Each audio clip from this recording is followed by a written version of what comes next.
ఈ స్వింగ్ చూసి వేరే కంట్రీ అనుకుంటున్నారా? కాదు. ఇది మన ఇండియాలోనే. మన ఇండియాలో కేరళలో వాయనాడ్ అనే ప్లేస్‌లో ఉంటది. గ్లాస్ బ్రిడ్జ్ ఇంకా కొన్ని యాక్టివిటీస్ అండ్ ఈ స్వింగ్ కూడా ఉంటుందక్కడ. ఈ టోటల్ ప్లేస్‌కి ఎంట్రీ ఉంటది. ఇది మేము ఫిబ్రవరిలో వెళ్ళాం. ఈ ప్లేస్ వచ్చి కూడా చాలా ఆఫ్ లోడింగ్‌లో ఉంటుంది. మనకి జీప్‌లో తప్ప విడిగా వెళ్ళడం కుదరదు. నేను చెప్పా కదా యాక్టివిటీస్ అని. ఇలాంటి యాక్టివిటీస్ ఇంకా షూటింగ్ అలా చాలా ఉంటాయి. మనం ఒక ఆఫ్టర్‌నూన్ నుంచి వెళ్తే ఈవినింగ్ దాకా అక్కడ స్పెండ్ చేయొచ్చు. ఇది మనం కరెక్ట్ సీజన్‌లో వెళ్ళాలి. లైక్ సమ్మర్‌లో వెళ్తే అంత ఎఫెక్టివ్‌గా ఉండదు. మేమైతే ఫిబ్రవరిలో వెళ్ళాము.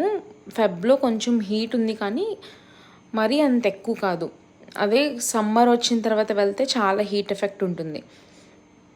ఇలా కింద చాలా హైట్‌లో ఉంటది కదా! నడుస్తుంటే కూడా కొంచెం గాలికి బ్రిడ్జ్ ఊగుతా ఉంటుంది.